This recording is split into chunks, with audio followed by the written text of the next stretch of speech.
Welcome back to Richmond Visuals. Today, we are designing this premium Skintific serum poster completely from scratch.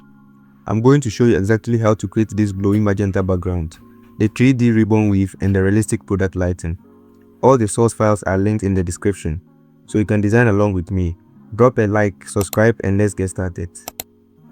Yes, so on your black canvas, you add a new layer. Then with your brush tool, then your background color selected, you brush on it to make the background. Once you're done, you add a new empty layer. Take a lighter hue, then brush on the canvas. You do same again, but this time around with a white color.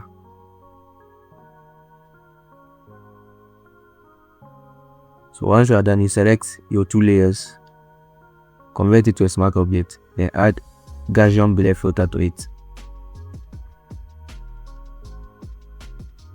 You want it to blend with the background. So once you are done, you group all the layers together and name them background layer. Background layer. So once your background is set, you add a new empty layer. Then with your curvature pen tool, you begin drawing your shape.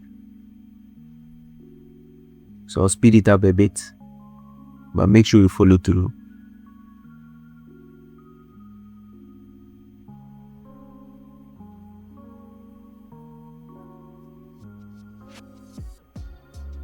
So once you are done drawing your shape, you make a selection of that shape by hitting Ctrl plus the small box in there. You add a new empty layer. Then your color palette, you select this particular color. You can look at the color code and brush on the selection. Once you are done, you deselect it. You add a new empty layer on top, create a clipping mask. Take your polygonal lasso tool and draw this particular selection on top of it.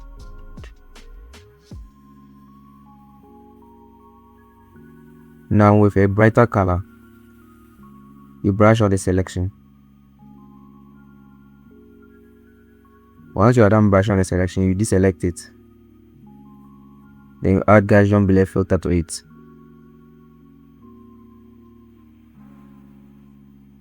Once your value is okay, you hit OK. You add a new empty layer again. Create a clipping mask. With your polygonal lasso tool again, you draw this particular selection on it. You select a lighter hue of the same color. Brush on the selection. You deselect it. The shortcut is Ctrl plus D. Now you add Gaussian blur filter to it. You adjust the value and hit OK. One more time, you add a new empty layer again, create a clipping mask. The shortcut is also alternate plus a click on that layer. Now with your polygonal lasso tool, you draw this particular selection, and with a whiter color, you brush on the selection. Once you are done, you hit Ctrl D to deselect it. Now add Gaussian blur filter to it again. Yeah, I think this value is okay. So now your shape is completely drawn. You select all together and group it. Now you come back and tap on your background layer and add a new empty layer on top of it. Here you have to draw the second shape. So with your curvature pen tool again, you begin drawing it. Make sure your drawing is as accurate as possible.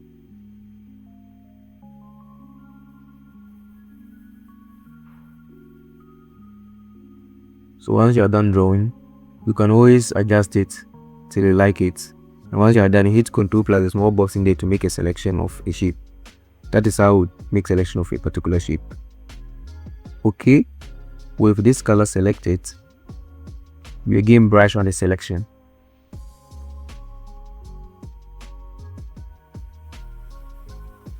Once you are done brushing on the selection, you deselect it by hitting Ctrl D or going top there to deselect it.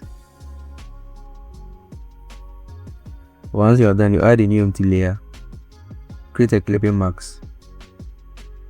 We create a clipping mask because we want the selection to affect only the layer under it. If you don't create a clipping mask, it is going to affect the whole canvas and you will not get what you want. So that is why we usually make a clipping mask of that particular layer.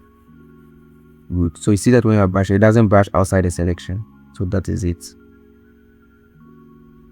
So once you bleed the value, you can hit OK. Now again, you add a new empty layer. Create a clipping mask again. You draw this particular selection on it. You want to create that realistic lightening at the curve part of that particular layer. So with your brush cut, you brush on it, then deselect it and add Gaussian blur to it. Exactly what I was talking about. So a second shape is also completely drawn. Now you go on top of it, add a new empty layer again. With your curvature pen tool again, you begin drawing your third part of it, or the third shape. So this is how the third shape tool was drawn. Follow it closely. So once you are done, you only know how to make a selection of it. So with your right color and your brush tool, you brush on the selection. Once you are done brushing, you can deselect it and add a new empty layer again. Create a clipping mask of it, alternate plus a click on that layer. So once you are done, you take your polygonal lasso tool and draw this particular selection at the ending part of it. Now with a brighter color selected, you can brush on that particular selection. Once you are done, you deselect it and then add filter, blur, and then Gaussian blur. Once your value is okay, you can hit OK. Now your shape is completely drawn. We now import our Skintific bottle. The link for this image is currently on the description below. You can check it out and follow through. So once you bring in your bottle, you adjust it, place it, make sure the composition is okay. Then you send it below the first shape we drew. Once you are done, you add a new empty layer, create a clipping mask of it. So the clipping mask is going to clip on the bottle. Now with your polygonal lasso tool, you draw this particular selection just under the bottle. You want to create that dark shadow under it. Now with your dark color selected, you brush on the selection. Once you are done, you deselect it, Ctrl+D. Now apply Gaussian blur to it. I think this value is okay. Good. So once you are done, you select the layer 10, add a new empty layer on top of it, create a clipping mask. Now with your polygonal lasso tool, you make sure you draw a shadow also under the Skintific bottle we are dealing with. Now still with your dark color, you brush on it and deselect it, then add Gaussian blur filter to it. You adjust the value till it's okay, then you hit OK. I would love to hear how yours turned out. Drop a comment below and let me know which technique was your favorite today. Was it the 3D ribbon or the glowing background? If you got value out of this breakdown, please smash that like button and subscribe to the channel for more high-end design tutorials. Keep creating and I'll see you in the next video.